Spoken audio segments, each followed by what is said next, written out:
베드로후서 3장 제가 읽으면서 좀 설명을 드리고 궁금한 거 있으면 중간에 이제 질문 대답하면서 또 생각해 보고 이렇게 하겠습니다. 베드로후서 3장 1절 사랑받는 이들이여 벌써 이 두 번째 편지를 여러분에게 쓰고 있습니다. 이것들로써 여러분의 기억 속에 있는 순전한 생각을 일깨우려 합니다. 거룩한 예언자들에 의해 먼저 말해진 말씀들과 여러분의 사도들이 가르쳐준 주님 구원자의 명령을 기억하며 이 첫 번째 것을 아십시오. 즉 마지막 날들에 조롱하는 자들이 조롱 가운데 와서 그들 자신들의 탐욕들을 따라 행하며 말할 것입니다.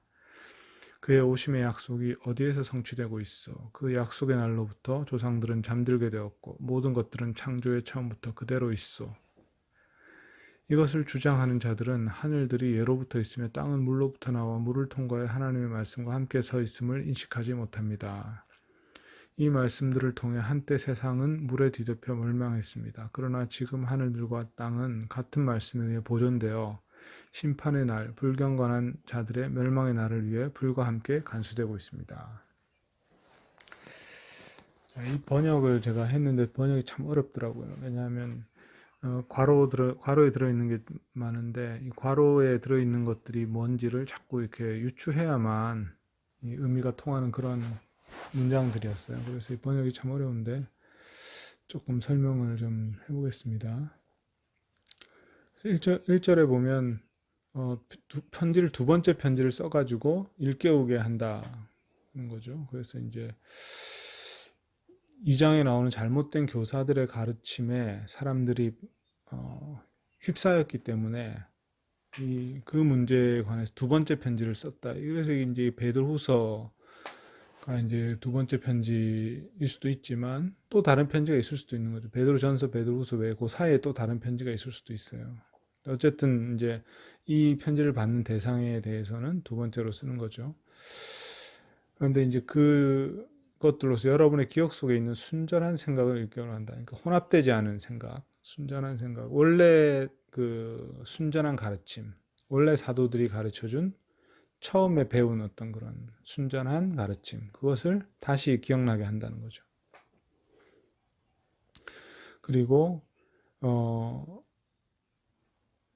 예언자들에 의해 먼저 말해진 말씀들, 이거는 이제 구약 성경을 말하는 것 같아요. 거룩한 예언자에 의해 먼저 말해진 말씀들과 그 다음에 여러분의 사도들이 가르쳐준 주님의 명령, 그것을 기억해라. 이게 이제 큰 어떤 원칙이고 그 중에 이제 중요한 것. 그 다음에 3절에서는 이 첫 번째 것을 아십시오 했는데 첫 번째 것은 지금 이 사람들한테 제일 필요한 것이겠죠. 지금 이 사람들한테 제일 필요한 것, 첫 번째 것을 아십시오 했을 때 마지막 날들에 조롱하는 자들이 조롱 가운데 와서 그들 자신의 탐욕들을 행하며 말한다. 조롱하는 자들이 조롱 가운데 와서 이거는 이제 크리스찬의 신앙을 조롱하는 사람들이 조롱 가운데 온다는 말은 이제 조롱을 하면서 나타난다는 얘기겠죠. 그래서 이 사람들은 크리스찬의 그 신앙, 사도들이 가르친 그 신앙을 조롱하면서 너희들이 아는 것보다 우리가 더 고상한 지식을 알고 있다. 뭐 이런 태도를 취하는 거겠죠. 근데 그들의 어떤 그 조롱과 함께 그들의 특징은 뭐냐면 자신들의 탐욕들을 따라 행한다. 그래서 이제 그들의 그렇게 말하는 동기를 가만 들여다보면 탐욕을 추구하고 있는 것이라는 겁니다. 그러니까 이 거짓 교사들의 모습이 자기들이 뛰어난 지식을 가지고 있다고 주장하지만 자세히 보면 탐욕을 추구하고 있는 것이다. 이렇게 말하고 있고요. 그 다음에 그들이 하는 말이 이제 너희가 믿고 있는 그 예수님의 그의 오심의 약속이 어디에서 성취되고 있어 이렇게 얘기하는 건데 그런 예수님의 재림이 전혀 안 일어나고 있지 않냐, 예수님의 재림의 약속이 이루어지지 않고 있지 않냐, 이런 어떤 이게 조롱의 내용이죠. 너희가 믿는 건 어리석다. 예수님은 다시 오시지 않는다 이렇게 얘기하는 거죠.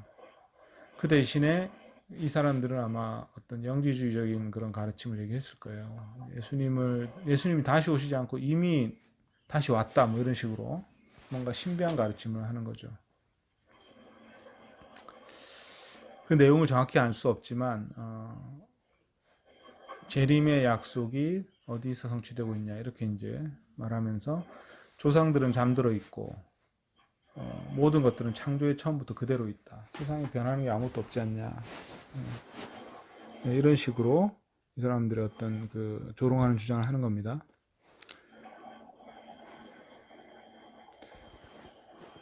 그리고 지금 백그라운드에서 나는 소음이 어디서 나는 거죠? 뭔가 이렇게 소음이 들어오는데요. 네네. 음,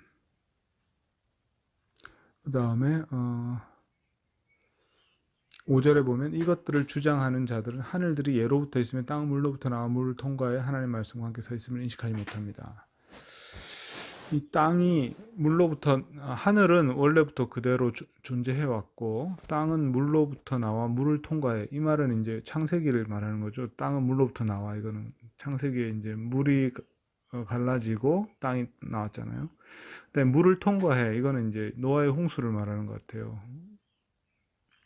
물로 한번 덮였다가 다시 이제 땅이 나타났기 때문에. 그래서 그런 일을 통과하면서 하나님의 말씀과 함께 서 있음을 인식하지 못한다. 여기서 이제 강조점은 하나님의 말씀이죠. 하나님 말씀이 하늘과 땅과 함께 서 있다는 겁니다. 이 말씀을 통해 한때 세상은 물에 뒤덮여 멸망했습니다. 그러나 지금 하늘과 땅은 같은 말씀에 의해 보존되어, 이 부분이 이제 좀 어려운데, 하늘과 땅이 말씀에 의해 보존되어서 심판의 날, 불경건한 자들의 멸망의 날을 위해 간수되고 있다. 불과 함께. 그러니까 이 말은 뭐냐면 이제 하늘과 땅이 마지막에 심판의 날, 불경건한 자들의 멸망의 날에 불과 함께 임할 것이라는 거죠. 그러니까 불과 함께 이 하늘과 땅은 사라지고 불과 함께 뭔가 이제 큰 변화가 일어날 거를 하나님이 준비하고 계시다는 겁니다. 그래서 이제 첫 번째 하늘과 첫 번째 땅은 여기 하늘들이라고 복수가 나오는 거는 이제 그 당시 사람들 세계관 속에서 하늘은 하나가 아니라 여러 개의 하늘이 겹겹이 이렇게 놓여 있는 거거든요. 7층 천, 9층 천, 뭐 이런 게 있잖아요. 그래서 이제 그 하늘들은 항상 복수로 나오고 그 하늘들과 땅이 말씀에 의해 지금 보존되고 있는 것이고 장차 이제 심판의 날에는 그 하늘과 땅이 불타 없어지고 또는 뭐 녹아서 이렇게 되고 그게 이제 밑에 나오죠. 그런 날이 올 것이고 그때를 위해서 불과 함께 간수된다. 불로 그런 작용이 일어날 거기 때문에 불의 심판이 일어날 거기 때문에 홍수의 심판이 있었다면 이제 마지막 때는 불의 심판이 있을 것이다. 그런 말씀이 있었죠. 네, 그 때를 위해서 지금 보존돼 있다. 여기 이제 한 문단이 이렇게 해서 끝이 납니다. 혹시 뭐 여기서 궁금하신 거 있으세요?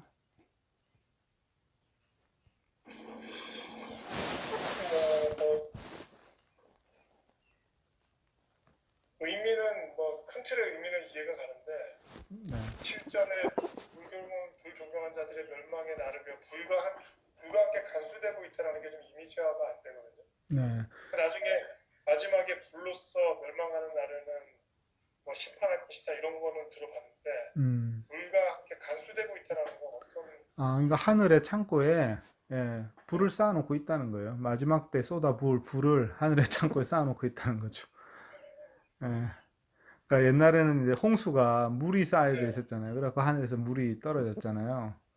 그런 것처럼 이제 마지막 때 불이 떨어질 건데 그거를 이제 불과 함께 하늘과 땅이 이제 하늘의 창고에 딱 간수되어 있다. 이 말은 그 마지막 심판의 날이 준비되어 있다. 심판의 날이 집행되기 위해서 준비되어 있다는 걸 문학적으로 표현한 것 같아요. 근데 그 마지막 심판이 이제 불의 심판이라는 거는 이제 확실한데 근데 이제 뒤에 조금 읽어보면 또 약간 다른 점은 뭐냐면 제가 발견한 게 불의 심판이 불이 임하는 것 자체가 심판은 아니고 심판의 날이 오기 전에 어떤 현상이 일어나냐면 이게 하늘과 땅이 없어지고 불로 모든 것이 정화되고 그 다음에 심판이 일어나는 것 같아요. 그러니까 정확히 말하면 심판이 일어나는 그 직전 단계에서 불로 인해서 모든 것이 태워지고 정화되고 그 다음에 이제 하늘과 땅도 새 하늘과 새 땅으로 바뀌고 이런 큰 격변이 일어난다는 거죠. 그 다음에 그 격변이 일어난 다음에 이제 심판이라는 이런 방식으로 이제 진행이 되는 것 같습니다. 그런 표현이 이게 뒤에 나와요. 네. 기본적인 건데 좀 잠깐 헷갈렸네요. 네네. 저기 그 심판의 날은 천년왕국 다음인가요? 천년왕국 다음에 심판의 날이 그렇죠. 그게 보면 요한계시록에 보면 예, 그런 순서로 나오죠, 그죠? 아니네. 잠깐만 아니에요. 아닌가? 가만히 있어봐. 요한계시록에 새하늘과 새 땅이 먼저 나오는 게 아니라 천년왕국이 끝나고 나서 그 다음에 최후 심판이 있고 나서 요한계시록의 순서는 그러네요. 네, 그렇게 나와요. 예, 마지막 21장에 새하늘과 새 땅이 나오니까 그러네요. 이게 순서가 정확하게 이게 거의 동시에 일어나는 것 같기는 하지만 이게 새하늘과 새 땅이 먼저냐 심판이 먼저냐 요거는 요한계시록에서 명확하게 이제 심판이 먼저네요. 근데 여기 베드로후서에서는 새하늘과 새 땅이 먼저인 것처럼 얘기하는 부분이 있어요. 뒷부분에 이제 읽으면서 한번 살펴보겠습니다. 한번 비교를 해보죠. 예. 일단 계시록의 순서가 더 명확하긴 하죠. 예. 계시록의 순서대로 일단 생각을 해보고 저도 그렇게 생각하고 있었어요. 근데 베드로후서 요 3장에서는 순서가 좀 뒤바뀐 것 같은 그런 생각도 좀 들더라고요. 근데 이제 6절, 7절에서는 어쨌든 심판과 그 새하늘과 새 땅이 나타나는 것, 옛하늘과 옛 땅이 사라지는 그 일이 동시에 일어나는데 마치 이제 그 옛하늘과 옛 땅이 사라지는 그 일 다음에 심판이 일어난다. 이렇게 지금 7절에는 그렇게 표현되어 있습니다. 동시에 일어날 수도 있고 7절에는 그렇네요. 그러면은 새하늘과 새 땅은 그렇다 치고 예수님이 재림하시자마자 심판이 일어난다고 봐야 되나요? 재림하실 때 심판이 일어나느냐? 그 부분이 이제 논쟁의 여지가 있는 부분인데 이제 천년왕국이 예수님 재림 이후에 일어나는 현상이거든요. 그 요한계시록에 보면 재림하신 다음에 천년왕국이 있어요. 그리고 나서 이제 천년의 기간이 지난 다음에 최후 심판이 있는 어떤 이런 모습이거든요. 그래서 요게 근데 이제 요한계시록은 그렇게 나오는데 그 마가복음 13장에는 그런 그 구도는 아니에요. 그러니까 예수님 재림하자마자 이제 마가복음이나 마태복음은 아마 그렇게 나올 겁니다. 예. 그래서 이제 이 부분 논쟁이 있는 거죠. 천년왕국이라는 게 어떤 상징적인 것인가, 아니면 또 실제로 천년의 기간이 있을 것인가. 그래서 이제 잠정적인 어떤 최후 심판으로 넘어가기 직전에 천년왕국이 지상에서 이루어지는 것인가, 뭐 이런 것들이 사실 성경을 해석한 사람들이 좀 어려워하는 부분이에요. 그러니까 서로 의견이 다른 부분이에요. 다른 의견이 존재하는 부분인데 저는 이제 문자적으로 좀 이해하는 게 좋겠다 생각해요. 그러니까 왜냐하면 어차피 미래의 일이고 우리가 확실히 알 수 없기 때문에 그 요한계시록의 구도를 따라서 천년왕국이 지상에서 이루어지고 그 다음에 그 천년이 끝나면 심판이 일어나고 이게 이제 적어도 요한계시록에 나타난 그 순서이기 때문에 저는 재림 이후에 어떤 예수님이 통치하신 어떤 기간이 있고 그게 천년이 됐든 뭐 만년이 됐든 뭐 상징적인 천이라는 숫자는 상징적인 숫자라고 생각하고요. 그다음에 그 기간이 끝나고 나서 완전히 새로워진 어떤 날이 있을 수도 있겠다. 이제 그렇게 잠정적으로 생각을 하고 있습니다, 저는. 근데 이거는 정답이라기보다는 제 의견인 거죠. 해석적 의견.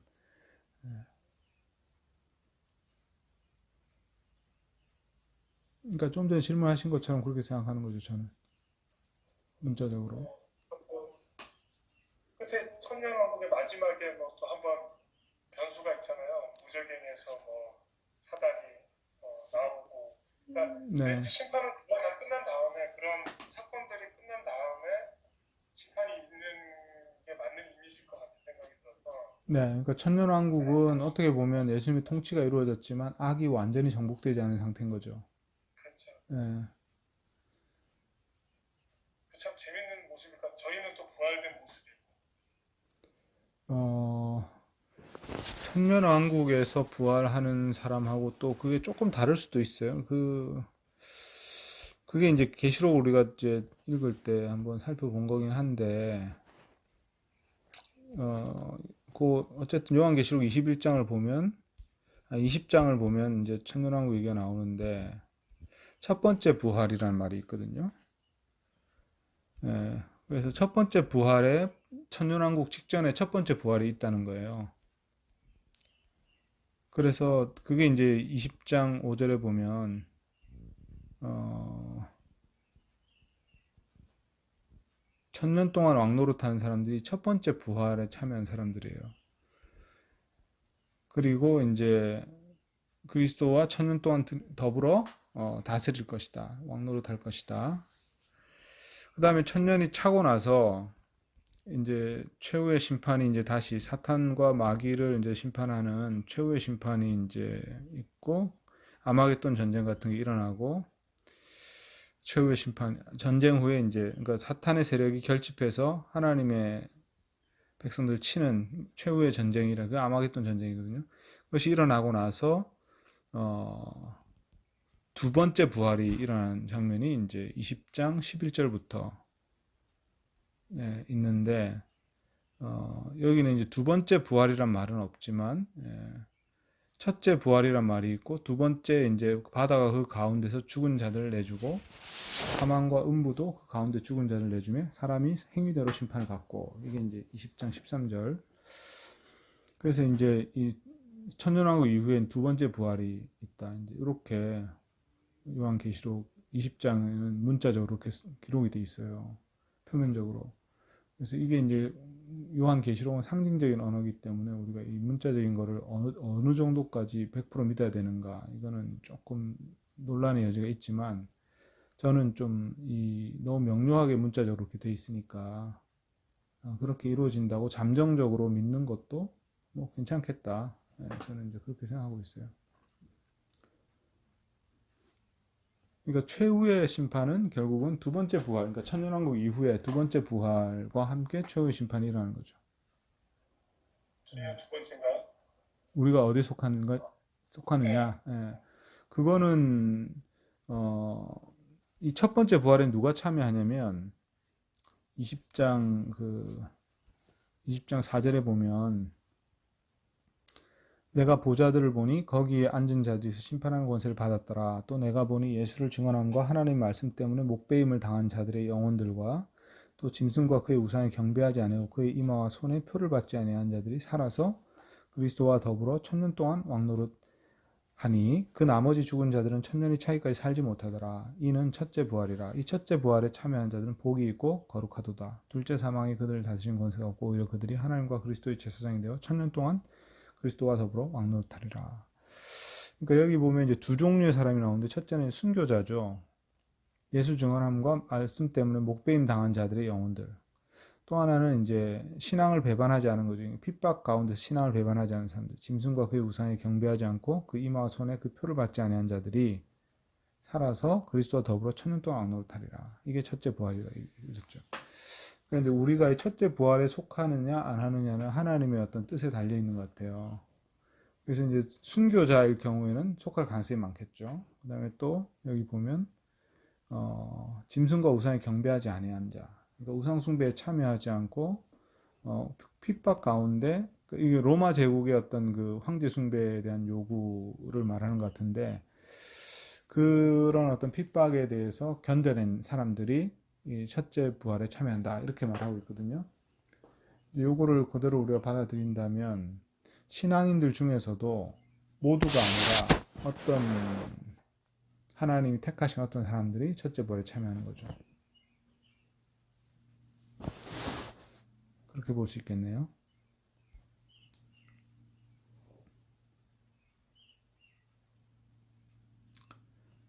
네, 일단 그러면 8절부터 10절까지 한 번 더 읽어보겠습니다. 사랑받는 이들이여, 여러분은 이 한 가지를 꼭 인식하십시오. 주님께는 하루가 천년 같고 천년이 하루 같습니다. 약속의 주님은 어떤 이들이 느림을 상상하는 것처럼 느릿느릿 행하지 않으시며 오히려 여러분을 위해 오래 참고 계십니다. 어떤 사람들이 멸망하는 것을 원하지 않으시며 오히려 회개를 위해 모두를 품으시는 것입니다. 주님의 날이 도둑처럼 올 것입니다. 그 날에는 하늘들이 큰 소리를 내며 물러날 것이고 원소들은 뜨거운 열을 받고 해체될 것입니다. 그리고 땅과 그 안에 있는 모든 행위들이 발견될 것입니다. 자, 여기도 좀 신기한 말씀들이 많죠. 첫째로는 주님께는 하루가 천년 같고 천년이 하루 같다. 이거를 잊지 말아라. 이 한 가지를 꼭 인식해라. 이렇게 말했습니다. 그래서 약속의 주님이 느릿느릿 행하지 않으신다. 이제 하나님이 느리게 행하시는 게 아니라 여러분이 오래 참고 계신다. 이거는 제가 생각하기에는 계시를 받은 것 같아요. 베드로 사도가 이런 말을 하려면 이거는 기도 중에 특별한 계시를 받지 않고는 이런 말을 못할 것 같아요. 그래서 이 계시는 참된 계시인 것 같고 베드로 사도가 받은 성령의 음성이 아닌가 이렇게 생각되는데 하나님은 느리게 행하시는 게 아니라 오래 참고 계신 것이다. 어떤 사람들이 멸망하는 걸 원하지 않으시고 오히려 회개를 위해 모두를 모두를 품으신다. 이건 이제 자리를 준다 이런 말인데요. 모두에게 자리를 주시려는 것입니다. 그래서 하나님의 심판이 빨리 오지 않는 것은 모든 사람이 구원받을 자리를 허락하시는 거죠. 물론 그 자리를 준다고 해서 모든 사람이 다 구원받는다는 말은 아닙니다. 그러나 하나님은 모든 사람의 기회를 다 주기 위해서 심판을 연기하신 것이다. 이렇게 이제 말하고 있습니다. 그런데 주님의 날이 도둑처럼 올 것입니다. 이건 예수님 말씀이죠. 예수님이 이런 말씀 하셨습니다. 그걸 그대로 인용한 거고요. 그날에는 하늘들이 큰 소리를 내며 물러날 것이고 원소들은 뜨거운 열을 받고 해체될 것입니다. 이게 이제 마지막 때 일어나는 그 새하늘과 새 땅이 생기기 전에 옛하늘과 옛 땅이 어떻게 해체되는가에 대한 말이죠. 옛하늘과 옛 땅이 해체되는 것이 되게 이제 그 놀라운 언어로 기록되어 있는데 그날에는 하늘들이 큰 소리를 내며 물러갈 것이고 큰 소리라는 건 뭐냐면요. 이 큰 소리 낸다 이런 단어가 뭐냐면 그 화살이 날아갈 때 휘식 하면서 날아가는 게 있잖아요. 예, 그 소리가 엄청나게 크게 들리는 거라고 상상하시면 돼요. 그러니까 하늘이 큰 소리를 낸다는 말은 어떤 무슨 비명을 지른다 이런 게 아니라 엄청난 굉음과 함께 하늘이 펼쳐진 우산이 접히듯이 또는 이제 그 뭐 물이 갈라지듯이 하늘이 쫙 갈라지면서 사라진다는 거죠. 그게 이제 요한계시록 6장에도 나오고 20장에도 나오고 21장에도 나옵니다. 하늘이 첫째 하늘이 사라진다, 도망간다, 뭐 이런 표현으로 되어 있습니다. 물러날 것이고 원소들이 뜨거운 열을 받고 해체될 것이다. 그러니까 이 원소들이라는 말은 이제 좀 그 당시에는 세상을 구성하는 어떤 그 물질들을 말하는 건데요. 우리도 이제 원소라는 말을 쓰잖아요. 우리는 이제 원소라는 말을 안 쓰고 이제 원자라는 말을 쓰는데 어쨌든 그 이 세상을 구성하는 어떤 기본적인 것들이 다 해체된다는 거죠. 자연 세계의 해체, 그러니까 땅이 해체되는 거죠. 이거는 그죠? 하늘이 물러나고 하늘들이 물러나고 원소들이 해체된다. 근데 해체되는데 땅과 그 안에 있는 모든 행위들이 발견된다. 그러니까 사람들이 했던 모든 행위들이 낱낱이 다 드러나게 되는 하나님 눈앞에 발견되는 거죠. 하나님이 그걸 다 살펴보실 수 있게 되는 거죠. 그래서 하늘과 새 하늘과 새 땅이 이제 옛 하늘과 옛 땅이 해체되면서 결국 사람들의 모든 행위들이 낱낱이 드러나서 하나님 보시기에 뚜렷하게 보이게 되는 어떤 이런 그런 일들이 벌어진다. 이렇게 말하고 있습니다. 그리고 요게 이제 그 옛 하늘과 옛 땅이 해체되는 그 장면에 대한 묘사죠. 혹시 뭐 여기 뭐 생각해 볼 만한 게 있을까요? 그러니까 뭐 이것도 마찬가지로 의미는 이해가 가는데 네, 좀 상상력이 많이 동원돼야 되네요. 그렇죠. 네, 뜨거운 열을 받고 해체된다라는 게 어떤 형태인지도 네, 어쨌든 뭐 마지막엔 뜨겁네요. 여러모로 불이고 열이고 그렇죠. 예. 네, 맞아요. 그리고 땅과 그 안의 모든 행위들이 발견되는 모습도 사실 네, 그러니까 뭐 무슨 숨겨진 물건이 보여지는 것만 의미하지는 않을 것 같아요. 예, 맞아요. 뭔가 여기서 뭐 단지 이게 자연 현상만이 하려고 아니라, 맞아요. 자연 현상만이 아니라 어떤 초자연적인 현상을 말하는 것 같아요. 왜냐하면 사람들 행위들이 발견된다는 거는 어떻게 보면 되게 추상적인 거고, 그죠? 네.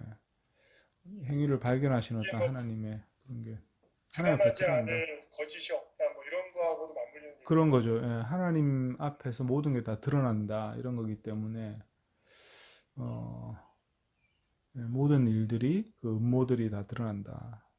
그들이 행한 모든 일들이 다 나타난다. 이렇게. 이걸 저거랑 같이 맞물려서 봐도 될까요? 어디 구절 보면 그런 얘기 나오잖아요. 심판의 날에 이제 주님 앞에 가면은 네. 입에서 사실만 나온다. 그런 말이 숨기지 성경에는 없는데 그런 말. 그러니까 거짓을 할 수 없고 뭐 그런 구절이 있었던 것 같은데요. 어, 저는 그 이제 생소한데요. 심판 때 쓰면은 예, 예, 심판대 앞에서 자기 일을 직고하리라 뭐 그런 말씀 있죠. 예, 자기를 직구하리라고. 예, 예, 맞아. 그런 말씀 있어요. 자기 일을 예, 이제 고백할 수밖에 없다. 그래. 예, 그런, 고백할 수밖에 없다. 네, 네. 그거랑 좀 맞물려서 봐야 되나 싶기도 하고. 그럴 수도 있겠네요. 하여간에 뭐, 순전한 이게 이제 묵시적 언어인데, 묵시적 언어라는 건 뭐냐면, 문자적으로 하늘이 큰 소리를 내면 이렇게 열릴 것인지, 옛하늘이, 그 다음에 이제, 어, 문자적으로 땅의 모든 것들이 이렇게 해체될 것인지, 이런 거는, 어, 우리가 상상은 해볼 수 있지만, 이게 어떤 식으로 될 것인지에 대해서 너무 확고하게 어떤 하나의 그림을 가지고 그것만이 진리다 이렇게 말할 수는 없잖아요. 이게 좀 상징적인 게 많이 들어있다고 봐야 되고 그런 거를 이제 묵시적 언어라고 하거든요. 그 당시 문학의 어떤 문학적 표현 양식이죠. 그래서 우리가 그냥 이거를 문자적으로 상상을 하지만 그거는 이겁니다 이렇게 주장하기는 좀 어려운 거예요. 누구라도. 그런데 그것이 이렇게 예탄과 옛땅이 사라지는 그거는 재앙을 위해서 그렇게 된다기보다는 새하늘과 새 땅이 나타나야 되니까 그런 거고, 그 다음에 심판이 임하기 전에 두려운 현상으로서 나타나는 것 같아요. 사람들의 마음 두렵게 하는. 예, 심판이 임하기 직전에 하나님의 징조가 나타나니까 사람들이 마음이 두려워지는 거죠. 그런 거를 문학적으로 강조하려고 이제 이런 표현들이 있고, 실제로 문자적으로도 저는 그런 일이 벌어질 거라고 생각이 돼요. 그러니까 내가 상상하는 방식은 아니겠지만, 전에 한번 설명하셨을 때 새하늘과 새 땅이 온다고 해서 예, 옛날에 어떤 잔재들이나 예. 이 기존 세상의 모든 게 다 사라지는 건 아니라고 하셨잖아요. 아니죠. 네. 그게 아닐 이제 것이다. 요한계시록 21장에 보면 그 얘기가 나오죠. 그래서 거기에 이제 여러 민족들이 자기들의 좋은 선물을 가지고 예루살렘 성 안으로 들어오는 그 장면이 있는데 그 좋은 선물들이 다 없어지는 게 아니라는 거죠. 인간의 문화적 산물들인데 그것들이 이제 있기 때문에 이 새하늘과 새 땅, 옛하늘과 옛 땅 이런 주제는 우리가 성경을 전체적으로 이렇게 좀 잘 보면서 생각해야지 그냥 지구가 없어지고 새로운 별이 생긴다 이런 식으로 생각하면 안 되는 것 같아요. 좋은 포인트였습니다. 잘 지적해 주셨고요. 그 다음에 11절부터 13절까지 제가 읽겠습니다. 이처럼 이 모든 것들이 해체될 텐데 여러분은 어떤 존재가 되어야 하겠습니까? 거룩한 삶의 모습들과 경건한 행위들 안에서 하나님의 날이 오는 것을 기다리며 간절히 바라십시오. 그 날이 오는 것 때문에 하늘들은 불타서 해체될 것이고 원소들은 뜨거운 열을 받아 녹을 것입니다. 그분의 약속에 따라 나타날 새로운 하늘과 새로운 땅, 그 안에 의가 머무는 하늘들과 땅을 우리는 기다립니다. 자, 요게 이제 아까 제가 말씀드리려고 했던 건데 뭐냐면 이처럼 모든 것이 해체될 텐데 여러분 어떤 존재가 되어야겠습니까? 그러니까 이 자연 세계가 이제 해체되는 거잖아요. 하늘과 땅이 해체되니까 이 해체될 때 이 세상에 존재하는 것들이 대단한 것이라고 생각할 필요가 없다. 그러니까 우리가 생각할 때 사람들이 위대하다고 말하는 것들이 하나님의 심판을 받으면 어찌 될지 모르거든요. 그러니까 지금 사실 사람이 만들어 놓은 것을 보면 진짜 위대하다는 생각이 들 만큼 그런 것들도 많이 있잖아요. 과학기술도 그렇고, 뭐, 아니면 건축물도 그렇고, 또는 어떤 큰 회사도 그렇고, 뭐, 대기업. 보면 사람들이 만들어 놓은 것 중에 진짜 상상하지 못할 만큼 거대한 것들, 위대한 것들이 있거든요. 근데 이제 그런 것들이 뭐 엄청나게 거대해 보이지만 하나님의 그 심판의 날에서는 완전히 해체되어 버린다는 거죠. 죄가 되든지 아니면 무너져서 부끄럽게 붕괴되든지 수치스럽게 되든지 이렇게 바뀔 수도 있다는 거예요. 어떤 것이냐에 따라서, 본질이 무엇이냐에 따라서 그렇게 될 것이기 때문에 그런 일들에 너무 집착해서는 안 된다. 어떻게 해야 되냐? 세상의 어떤 그런 사람이 만들어 놓은 위대하다고 하는 것들에 현혹되지 말고 거룩한 삶의 모습과 경건한 행위들을 계속 지속해야 된다. 이건 그런 것들에 비해서 소박한 것일 수 있지만 그러나 정말 본질적으로는 더 위대한 일이죠. 거룩한 삶, 그 다음에 경건한 행위, 이런 것들이 우리가 추구해야 될 것이다. 하나님의 날이 오는 것을 기다리며 간절히 바라라. 하나님의 날은 최후의 심판의 날이면서 동시에 새하늘과 새 땅이 시작되는 날이잖아요. 그 날을 간절히 바라야 된다. 그 날이 오는 것 때문에 이 부분이 제가 이제 아까 얘기한 겁니다. 그 날이 오는 것 때문에 하늘들은 불타서 해체될 것이고 원소들은 뜨거운 열을 받아 녹을 것입니다. 그러니까 이 하늘이 불타 해체되고 원소를 뜨거운 열을 받아 녹아지는 것은 무엇 때문이냐면 하나님의 날을 맞이하기 위해서 그렇게 된다는 거죠. 하나님 날이 오려면 이 옛 것들이 불타 해체되고 녹아서 해체돼 버려야 됩니다. 그런 것이 이제 돼야만 새하늘과 새 땅이 생기니까. 그러니까 우리가 지금 경험하고 있는 이 세상이 불타서 해체되고 뭐 열을 받아 해체될 것이다. 근데 그렇다고 해서 지금 우리가 보고 있는 나무나 흙이나 뭐 이런 것들이 뭐 다 사라진다. 그런 말은 아닌 거죠. 예. 그런 말은 아닌데 뭔가 이 첫 번째 세상이 큰 변형을 겪는 거죠. 새로운 세상이 등장하기 위해서. 그래서 그분의 약속에 따라 나타날 새로운 하늘들과 새로운 땅, 그 안에 의가 머무는, 이 본질은, 하나님 나라의 본질은 의로움이 머문다는 거죠. 의가 머무는 하늘들과 땅을 우리는 기다립니다. 이사야 65장 17절에 보라 내가 새 하늘과 새 땅을 창조한다. 예. 이전 것들은 기억되지 않을 것이다. 이런 예언이 있거든요. 이사야 65장 17절. 그 예언처럼 새 하늘과 새로운 땅, 그것이 그것이 나타날 것이고 그것을 기다린다. 지금 세상은 불타서 해체될 것이다. 여기서 아까 얘기한 것처럼 지금 세상이 하늘들과 땅이 불타서 해체된다 할지라도 이 안에 있는 어떤 것들은 보존되는 거죠. 그러니까 하나님의 뜻에 합당한 어떤 것들은 부활하게 되는 거죠. 부활이라는 거는 어떤 부분은 사라지고 어떤 부분은 새로워지는 거잖아요. 예수님의 몸처럼. 그래서 그런 부활이라는 것 같습니다. 피조세계의 부활, 그것이 일어나는 거죠. 혹시 여기서 뭐 또 생각해 봐야 될 게 있을까요?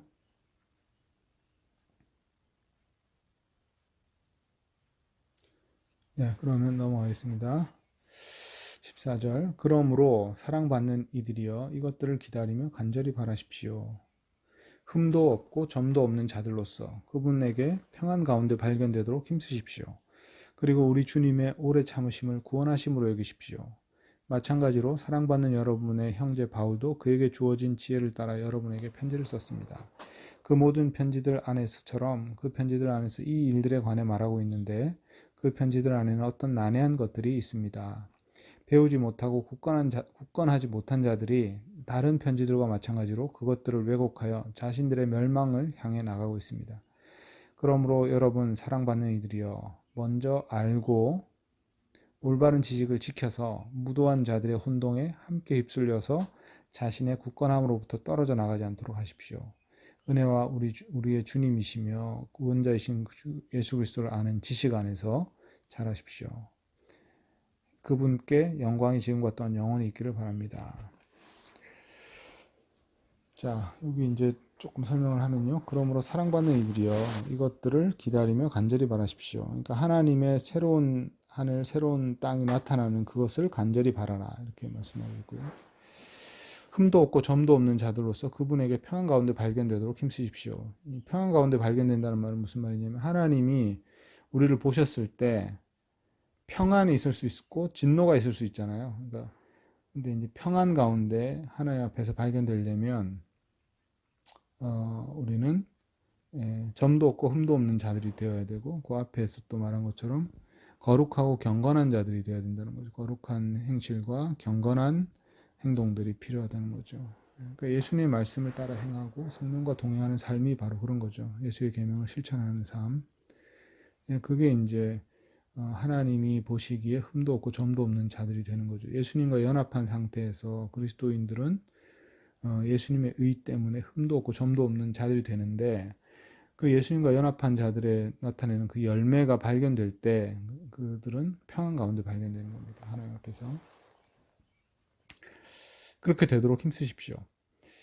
그리고 우리 주님의 오래 참으심을 구원하심으로 여기십시오. 자, 이 말은 뭐냐면 앞에서 이제 9절에서 말한 것처럼 하나님이 오래 참으시는 것은 우리의 구원을 위한 거라는 거잖아요. 그죠?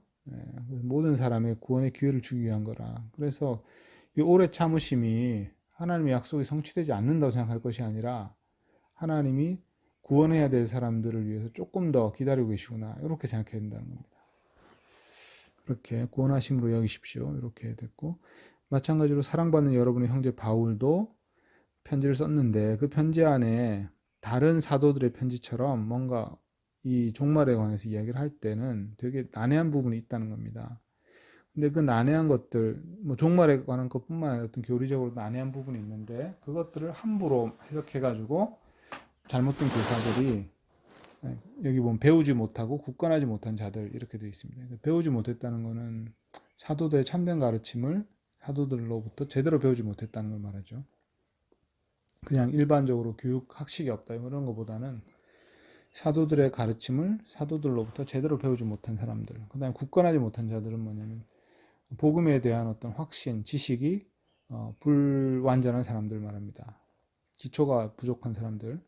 그래서 배우지 못하고 굳건하지 못한 자들이 이것을 왜곡해가지고 자기의 멸망을 향해 나가고 있습니다. 그러니까 이들도 사도들의 편지를 읽었던 것 같아요. 거짓 교사들도. 그런데 이 사람들이 그것을 자기 마음대로 해석하면서 멸망을 향해 나가고 있다. 그러므로 여러분 사랑받는 이들이여 먼저 안다는 것은 이런 일들이 벌어질 것에 대해서 주님이 예고해 주셨으니까 미리 그거를 좀 알아야 되고, 그 다음에 올바른 지식을 지켜야 된다. 먼저 알고 지키라. 이렇게 지킨다는 것은 사도들의 가르침을 올바로 알고 그걸 잘 보존하는 걸 말하죠. 그다음에 무도한 자들의 혼동에 함께 휩쓸려서, 그러니까 무도한 자들은 거는 교회에서 사도들이 가르치는 그런 길을 무시하는 자들, 그들의 혼동에 함께 휩쓸려서 자신의 굳건함으로 떨어져 나가지 않도록 하십시오. 그러니까 원래 이제 기초를 이 사람들이 사도들한테 배웠는데 그 새로운 교사들이 나타나서 새로운 교리를 가르치니까 거기에 이제 휩쓸려 간다는 겁니다. 그렇게 되지 않도록 조심하라 이렇게 얘기하고요. 마지막에 이제 18절은 축복의 말이죠. 은혜와 예수 그리스도를 아는 지식 안에서 자라십시오. 자란다는 말은 이제 번성하다. 풀이 여름이 되면 아주 무성하게 이렇게 되는 거, 그런 이미지거든요. 은혜와 그리스도를 아는 지식 안에서 번성하십시오. 그러니까 영적 성숙이라는 것은 이렇게 그 나무가 아주 여름에 굉장히 무성하게 되는 그런 그림과 관련이 있습니다. 여기서는.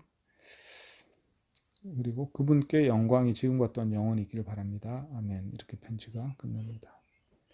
자, 이 마지막 문단에서 또 뭐 조금 생각해 볼 게 있으면 말씀해 주세요.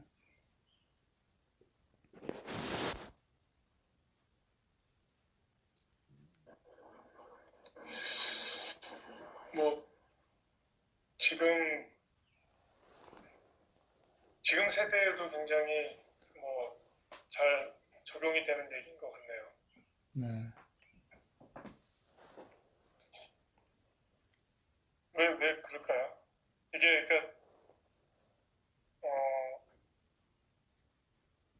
가르침을 왜곡해서 잘못 가르쳐진 거에 의해서 잘못된 쪽으로 사람들이 행동하는 것이 있는가 하면은 제대로 된 가르침 속에서도 그걸 제대로 행하지 못하는 경우도 있잖아요. 그렇죠. 네. 자, 그러면 적어도 2000년이나 지났으면 가르침은 뭔가 여러 왜곡과 수정과 교정을 거쳐서 가르침은 좀 완벽해 있을 것 같은 생각이 좀 드는데 가르침도 그렇게 일반적인 학문들은 좀 그런 것 같아요. 네. 네, 근데 왜 이 신학이라고 해야 될까? 이 교리 이런 것은 여전히 지금도 잘못된 가르침들, 그러니까 행위의 실천이 잘못됨을 논하기 전에 잘못된 가르침의 이슈가 아직도 되게 크잖아요. 그거 진짜 중요한 질문이네요. 깊이 생각해 볼 만한 좋은 질문 같은데요. 왜 기독교 교리는 또는 성경에 대한 가르침은 잘못된 가르침이 이렇게 많아 보일까? 왜 그럴까? 예. 사람들이 알 만큼 다 알 텐데, 그죠? 예. 제가 그냥 뭐, 이건 정답이라기보다는 떠오른 생각은 시대마다 새로운 이단이 나타났고, 그 새로운 이단이 나타나게 되는 어떤 그 이유가 주변 사상?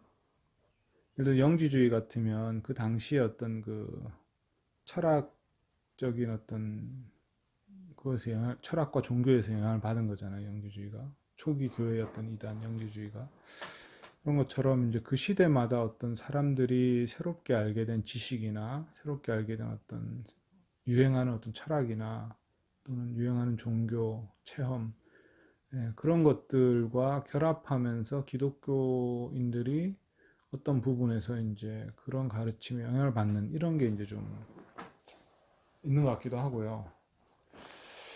또 이제 여기 말한 것처럼 아주 성경에 아주 난해한 부분들이 있잖아요. 근데 그거를 풀려고 지나치게 자기 나름대로의 어떤 스페큘레이션, 그러니까 자기 나름대로의 어떤 이론을 만들어내 가지고 막 상상을 하는 거죠. 그래서 그 이론으로 뭔가 깨달았다고 생각하고 그걸 가르치는 이제 교사들이 나타나는 거죠. 근데 이제 여기서 또 보면 아주 어려운 것들이 있는데 난해한 것들, 이제 성경에 난해한 것들이 있는데 그거를 풀어내는데 성경 전체의 어떤 건강한 관점이 없는 상태에서 그걸 풀다 보면 그러니까 예수님의 사상에 대한 좀 더 그 온전한 인식이 없는 가운데서 풀다 보면 잘못된 가르침이 나오고 잘못된 가르침이 나오는데 그 잘못된 가르침을 가르친 사람들이 또 기적을 행하는 경우가 있는 것 같아요. 제가 아는 경우도 그런 경우가 있는데 거짓 교사인데 이 사람이 설교를 하거나 하면 기적이 일어나는 거죠. 그러니까 사람들이 이제 기적과 그 거짓 가르침이 결합되는 순간 그 거짓 가르침을 완전히 믿게 되는 그런 게 있는데 그건 아마 사탄의 역사가 아닐까 뭐 그런 생각도 좀 들고 또 어떤 경우가 있을까요? 하여간에 시대마다 어떤 새로운 이슈가 나오면 그 새로운 이슈에 대해서 성경을 가지고 좀 이해를 하려고 노력하다 보면 그것을 올바르게 이해하게 되는 경우도 있고 성경을 잘못 해석해 가지고 이제 잘못된 가르침이 나가는 경우도 있고 그래서 결국은 인간의 역사 속에서 일어나는 새로운 경험들이 성경을 더 온전하게 해석하게 만들기도 하고 더 잘못 해석하게 만들기도 하고 그런 게 아닐까 뭐 이런 생각이 좀 드네요.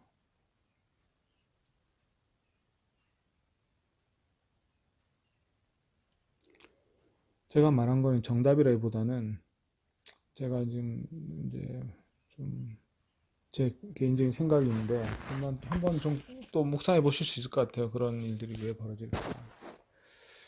각자 이제 좀 묵상해 보실 수 있을 것 같습니다.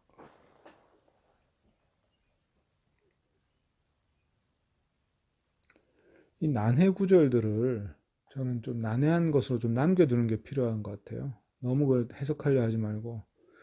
그러니까 이게 사람들이 이제 중요한 게 뭐고 중요하지 않은 게 뭔가를 확실히 알면 난해 구절에 집착하지 않을 수가 있거든요.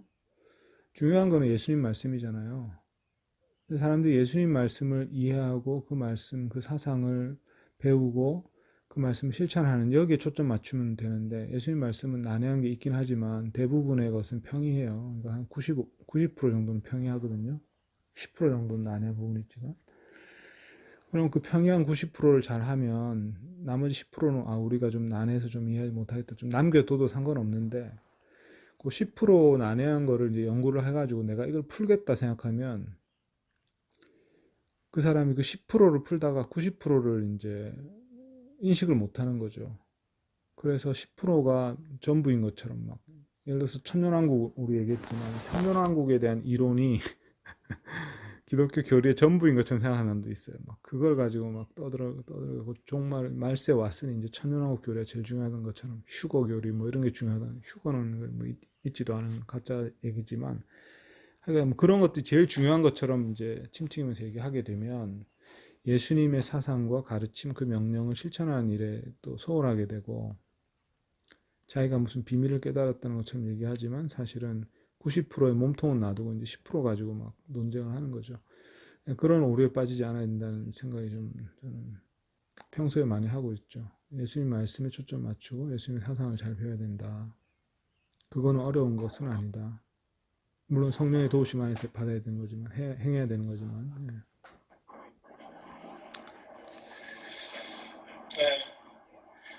그러니까 사람들이 너무 성경을 어떤 매뉴얼이나 법전같이 생각을 하다 보니까 네.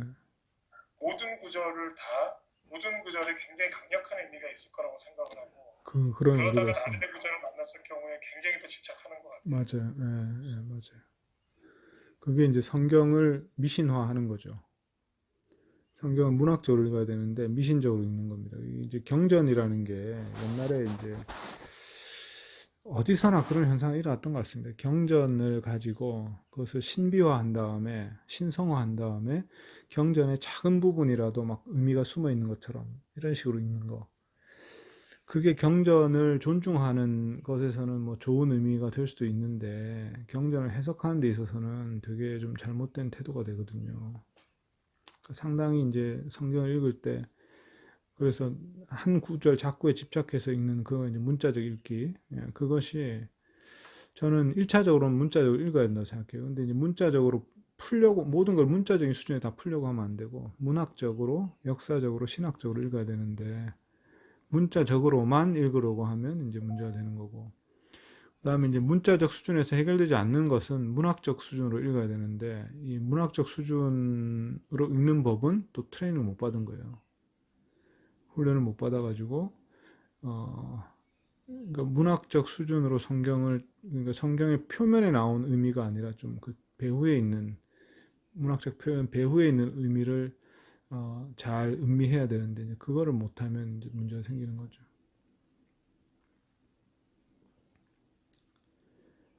그 이단은 뭐 이단인지 아니면 대중적인 가르침 중에 이제 성경의 자꾸에 짝을 맞추려고 하는 사람들이 있거든요. 그래갖고 뭐 구약과 신약의 짝을 맞추고 이것과 저것의 짝을 맞추는 그거가 이제 어디서 나온 거냐면 그 이게 그 짐승이 짝이 있다는 그런 그 예언이 하나 있잖아요. 예언 말씀 중에 짐승들이 다 짝이 있다. 새가 짝이 있고 그렇죠. 예, 그 구절을 가만 보면 그게 하나님 이사야서 있어요. 그 구절을 잘 읽어보면 그게 짐승들이 각각 다 짝이 있다 이런 뜻인데 하나님의 말씀이 짝이 있다라고 잘못 해석한 거예요. 그 구절을 영어로 보거나 헬라어나 히브리어로 보면 각 짐승들을 하나님 짝을 만드셨다 이런 얘기인데 성경 말씀에 짝이 있다. 그렇게 오해되도록 우리나라 성경이 번역이 돼 있어요. 그러니까 한국의 그 이단들이 그 짝 맞추는 일에 열심을 이제 품게 돼가지고 수많은 이단들이 나왔죠. 그래서 그거는 헬라어나 영어를 히브리어나 영어를 조금만 알았으면 그런 오류에 빠지지 않았을 겁니다. 성경을 짝 맞추는 거, 그런 짓을 하면 안 됩니다. 그렇게 하는 게 이제 뭐 정감록이라든지 한국의 그 예언서들을 해석할 때 짝 맞추는 거 하잖아요. 뭐 이상하게 풀고 막 표면의 의미는 나타나지 않는 거를 싹 풀어내가지고 이제 이면의 의미를 밝혀냈다. 뭐 이렇게 하는 그런 예언서 해석. 그런 해석은 성경 해석하고는 전혀 어울리지 않는 거죠. 그런 문제가 있습니다. 사람의 심리라는 거가 그걸 뭐 고도로 이용한 거라고 생각은 하진 않는데 사람의 심리가 그런 것 같아요. 네. 그러니까 짝을 거기서 짝이 동물의 짝을 이루는 거라고 분명하게 설명을 했고 영어로 제가 풀어도 줬거든요. 네. 근데 이미 그 선을 많이 넘어가서 이미 짝을 많이 지어본 사람들은 네. 그 사실이 상식적으로 이해가 간다 하더라도 이 심리적으로 다시 넘어오진 않더라고요. 네, 맞아요. 네. 예, 이게 참 무서운 것 같아요. 네, 그게 이제 어떤 패턴이 형성되면 그 패턴을 깨뜨리는 게 상당히 거북하거든요. 그래서 이제 거짓 교사들이 자기들의 패턴을 결국은 자꾸 강화시키는 방식으로 성경을 읽을 것 같아요. 이제 그거는 뭐 주님이 심판하실 일이고 뭐 우리가 너 거짓이다 아니다 이렇게 말할 필요도 없지만 결국은 이제 조금 우리가 좀 성경을 틀리게 해석해도 90%의 부분에서 예수님 말씀이 충실하게 살면 10%에서 좀 틀려도 열매를 맺고 하나님 기뻐하시는 삶을 살 수가 있거든요. 그래서 우리가 성경을 너무 100%잘 해석해야 되나만 잘 살 수 있다. 이렇게 생각할 필요는 없고 잘 모르는 건 좀 남겨두고 내가 언젠가 뭐 성령이 계시해 주시면 이해하겠지. 뭐 이 정도로 생각하고 몰라도 뭐 그냥 좀 넘어가면 되는데 근데 이게 뭐가 중요하지, 뭐가 중요하고 뭐가 중요하지 않은지를 모르는 사람은 그러면 이제 그 10%나 5%에 집착을 하게 되는 거예요. 근데 중요한 게 뭔지 알면, 그러니까 우리는 중요한 게 분명하다고 생각하는데 산상수훈이 중요하고 예수님의 말씀이 중요하고 복음서에 어떤 나와 있는 그런 예수님의 평양 가르침들이 중요하다는 걸 알면 되는데, 근데 희한하게 이제 그거를 모르는 분들은 예수님의 말씀에 초점을 맞추지 않고 성경 66권을 구석구석 제대로 해석하려고 하니까 봉우리를 놔두고 주변의 숲을 살피는 거하고 똑같은 거예요. 봉우리를 올라야 되는데 주변의 풀들을 조사하면서 여기서 뭔가 진리가 있을 것이다 이렇게 생각하는 건데 그러니까 예수님을 아는 데 초점 맞추는 게 가장 성경 공부에서 중요한 것 같습니다. 네, 말씀하신 게 저는 뭐 제가 그 전에 스터디한 쪽이 그랬었잖아요. 네. 요즘 와서 드는 생각은 생각보다는 더 심각하다. 왜냐하면 저는 그냥 성경을 이해하는데 짝짓기의 재미가 들어가서 1000% 빠지는 수준이 아니라 굉장히 근본적인 잘못된 의도가 있는 거란 생각이 드는 거예요. 아, 그래요? 누군가가 하다 보니 그냥 짝짓기로 빠진 게 아니라 저는 거기에는 되게 의미가 있다는 거예요. 뭐냐면은 기존의 방식과 다른 형태로 성경을 해석하는 방식이잖아요. 그렇죠. 네. 그러면서 그 해석에 정점에 그 사람이 있는 거예요. 거짓 선지자. 그래서 그 사람이 단순히 짝짓기의 일부 좀 잘못된 방식으로 성경에 있는 부분을 해석하고 있다의 수준이 아니라 그게 가지고 오는 이 세계관이나 가치관이 다르다는 거죠. 그러네요. 네. 그래서 굉장히 위험할 수 있다고 생각을 해요. 그러네. 잘못하면 이제 그런 방식으로 그 가르침 자체가 우상화되는 네. 그런 방식이 될 수 있죠. 그러니까 대부분 그 이단들의 특징이 이단에는 또 이렇게 교주가 중요하죠. 정점들이 있잖아요. 네. 맞아요. 여기도 이제 그런 문제가 있었던 것 같아요. 이 베드로 후서가 기록되었던 이 시대에도 그런 거짓 교사가 나타났고, 그래서 이 편지가 쓰여졌으니까. 그러니까 결국은 이게 거룩한 삶을 살기 위해서 사도들의 가르침으로 돌아가야 되고, 사도들의 가르침은 또 예수님의 말씀과 사역인데, 거기에 초점 맞춰야 되는 거. 근데 참 이게 서신서라는 것을 저는 이제 복음서가 몸통이면 서신서는 그 몸통을 좀 실천하면서 깨닫게 된 지혜를 담고 있다 이렇게 생각하거든요. 저는. 그러니까 이제 복음서 하나만 가지고는 우리가 이제 이것을 어떻게 실천해야 될지에 대한 지혜가 좀 부족한 수가 있는 것 같아요. 근데 서신서는 복음서를 예수님 말씀을 실천하다 보면 여러 가지 이제 뭐랄까 시행착오도 있을 수 있고 또 성령님이 주신 지혜도 있을 수 있고 그런 것들이 담겨져 있는 게 사도들의 조언이다. 사도들이 조언을 할 때 예수님의 말씀을 서신서에는 기록하지 않았어요. 거기서 좀 우리 비극이 생기는 건데 왜냐하면 예수님의 말씀은 이제 평소에 많이 가르쳤기 때문에 거기서 이제 잘못되게 행동하는 것을 지적하고 또 그거를 바르게 실천하기 위해서 이렇게 해야 된다라는 그런 어떤 사이드 조언을 하는 거기 때문에 예수의 말씀이 직접 인용되지는 않는 거죠. 직접 인용할 필요가 없어요, 이 사람들이. 예. 왜냐하면 그 사람들이 책을 지금 들고 얘기하는 게 아니기 때문에 예수님의 직접 경험한 걸 얘기한 거지 책을 가지고 얘기하는 게 아니기 때문에 직접 인용을 하지 않습니다, 복음서를. 예. 그런데 이제 그래서 복음서와 서신서가 내용이 다르잖아요. 예수님이 행하신 행동이나 말을 기록한 거 복음서에 기록돼 있고 서신서에는 그게 기록돼 있지 않으니까 사람들이 서신서는 이해하기가 좋아요. 왜냐하면 모든 게 명확하고 짧고 이해하기 좋으니까 서신서만 연구하게 되면 복음서 없이 서신서 연구하게 되면 기독교가 알맹이 없는 종교적인 그런 어떤 실천 종교 집단이 될 수가 있는 거죠. 서신서만 연구하면.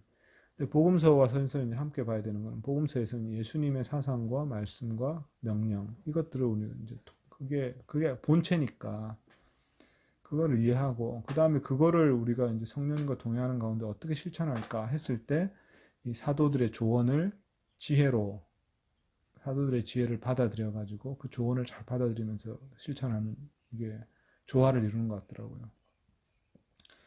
그래서 어떤 오류가 있을 수 있고 또 어떤 그 가이드라인이 또 주어질 수 있고 그래서 서신서가 상당히 보완을 이루는 거죠. 그런 의미에서. 그리고 서신서에는 직접 인용은 없지만 예수님의 가르침이 간접 인용되거나 암시되는 경우는 굉장히 많죠. 그래서 이 두 가지가 적당히 조화를 이루는 것 같습니다.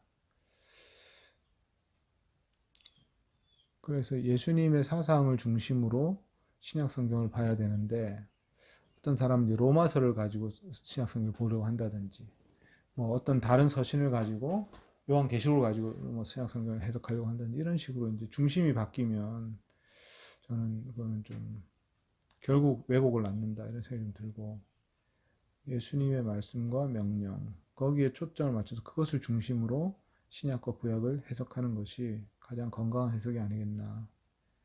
이 말이 당연한 말 같지만 그렇게 안 하는 경우가 참 많아요. 네, 오늘 이 정도로 하겠습니다. 네, 그리고 말씀 한 주간 묵상하시면서 또 성령님께서 어떤 깨달음을 주시는지 또 무엇을 실천하게 하시는지 이 말씀을 좀 잘 묵상해 보시고 다음 주에 또 나누는 시간 가지겠습니다. 제가 기도하고 마칠게요.